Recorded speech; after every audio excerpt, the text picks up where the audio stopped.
17 years ago, my wife cheated with a co-worker.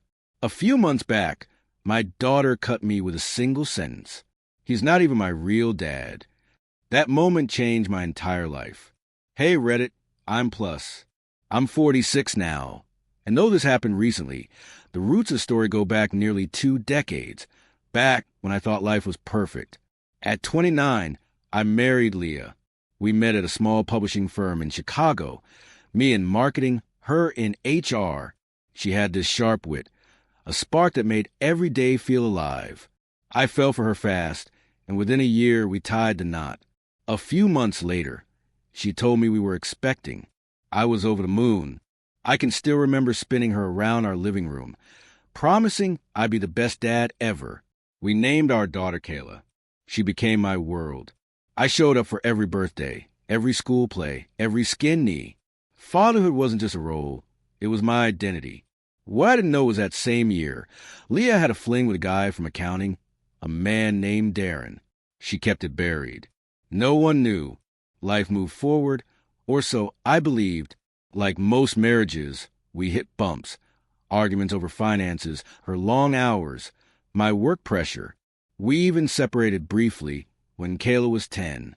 Still, I fought for our family, thinking I was holding us together. Fast forward to Kayla's 17th birthday. She'd just been accepted to Northwestern, and I couldn't have been prouder. I'd worked overtime, skipped vacations, all to pay for her future. I was ready to give a heartfelt speech at her party.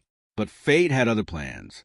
As I approached her with a card, I overheard her laughing with friends, and then, with a mocking edge in her voice meant for me to hear, she said, "He's not even my real dad anyway." I froze. She stared right at me and said again, cold and clear, "You're not my biological father. Darren is. Mom told me everything." It felt like the ground vanished beneath me. I stood there holding that birthday card like an idiot while the room fell silent. Her friends shifted awkwardly. I turned to Leah.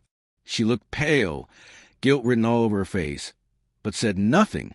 I left the party in a daze, driving for hours, shaking the whole time. 17 years I'd poured my heart into raising Kayla, and this was how I found out the truth. Leah had never told me. She stole the chance for me to decide how to handle it. That night, I sat alone, replaying every moment, teaching Kayla to ride a bike, nursing her through fevers, helping her with college essays. It all felt hollow now. To her, I was just a guy who paid the bills. The next day, Leah finally spoke. She called it a mistake, claimed she never meant for things to go that far, that Darren hadn't mattered. She even said she hadn't known who the father was until recently. I asked her one question. "When did you tell Kayla?" She hesitated. "Last year." So even then, she'd hidden the truth from me again. All while Kayla grew up believing I was nothing but some clueless placeholder. That's when I made a decision. A week later, I met with a lawyer. I didn't yell. I didn't rage. I just filed for divorce. I ordered paternity test, though I already knew the answer. The results confirmed it. But Leah didn't see what was coming. I rewrote my will, removed Kayla from my life insurance and her college fund. It wasn't revenge, it was clarity. I realized I'd been used for years, for my stability, my paycheck, my loyalty. Neither Leah nor Kayla showed a shred of remorse. I had been nothing more than a dependable wallet. When Kayla learned about the money, she stormed into my apartment, sobbing, accusing me of abandoning her, punishing her for something she didn't do. I let her speak. Then I asked, "When's the last time you thanked me?" She went silent. "When you found out Darren was your father, did you think about how I'd feel? About the man who raised you? Or did you just toss me aside like I never mattered?" She couldn't answer. I said quietly, "You made your choice, Kayla. You picked blood over love. So now, go ask Darren for help." We both cried that day, but I wasn't mourning her. I was grieving the man I used to be. Later, Leah tried to patch things up, talked about co-parenting, rebuilding. I shut that door. "You killed that chance when you buried the truth for 17 years. I told her. "I'm not angry anymore. I'm free. I've started traveling, rediscovered my passion for photography, And I've met someone new, a woman who knows the full story and still sees me as a man worth loving. As for Kayla, I hope one day she understands the weight of her choices. I hope one day Kayla understands that fatherhood isn't tied to DNA. It's about the man who's there every single day, even when it hurts. But as for me, I'm not her father anymore. That chapter is closed. The weeks that followed, I kept my distance. I moved into a modest 2-bedroom apartment in the heart of the city. It wasn't extravagant, but it was mine, quiet, peaceful, a place to clear my head. I even took an unpaid leave from work just to figure things out. Whenever my phone lit up with messages from Leah or Kayla, I ignored them. Then, unexpectedly, a handwritten letter arrived from Kayla. In it, she said she was sorry, claimed she never meant to hurt me.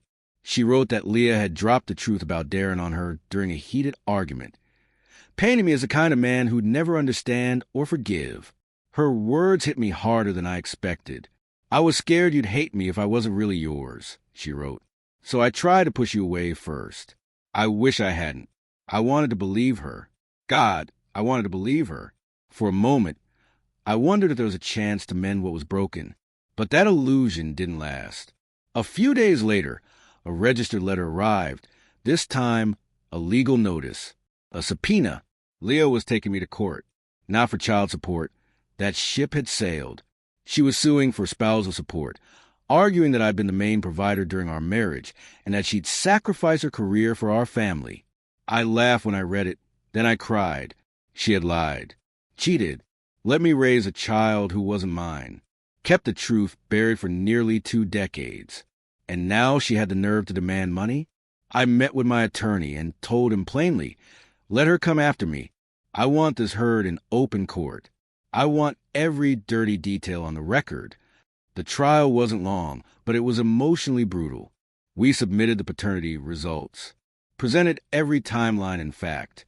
My lawyer dismantled Leah's testimony, like a surgeon. Under pressure, her story unraveled. First, she claimed she'd only learned Darren was Kayla's father recently. Then she admitted she'd suspected it for years. She insisted she stayed silent out of fear.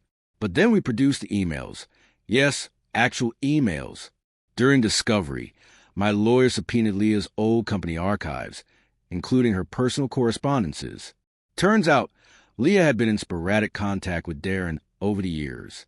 Nothing frequent, just occasional birthday wishes, and one chilling message that read, Kayla's eyes remind me more of yours every year. That sealed it. The judge didn't just deny her claim. He publicly called her out in court for her dishonesty. When I left that courtroom, it felt like crawling out of a battlefield. But the war wasn't quite over. 2 months later, I was at a quiet cafe, reading, when a tall man with a nervous look approached me. Are you Michael? He asked. I nodded. I'm Darren. His face tightened. I didn't know about Kayla. Leah never told me she might be mine. I looked him straight in the eye.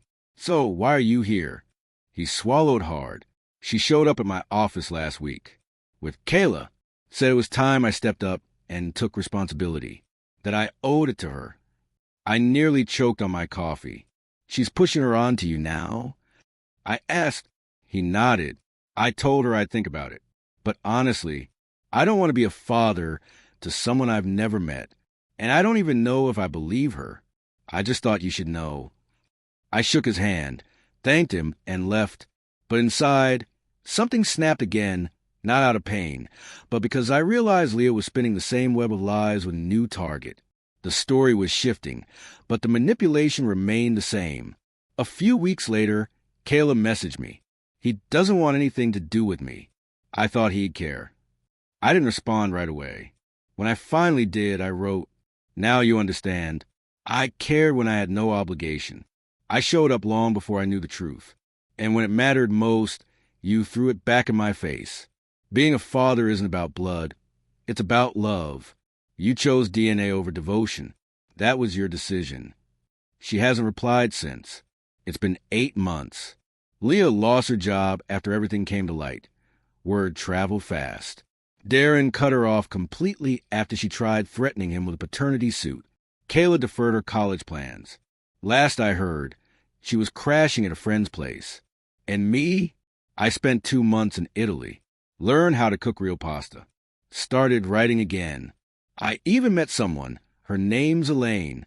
She knows everything and listens without judgment. She has a 5-year-old son. I don't know where this road will lead, but I do know this. I'll never let guilt manipulate me again.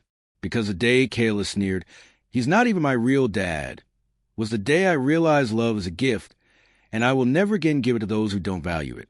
Now it's guarded.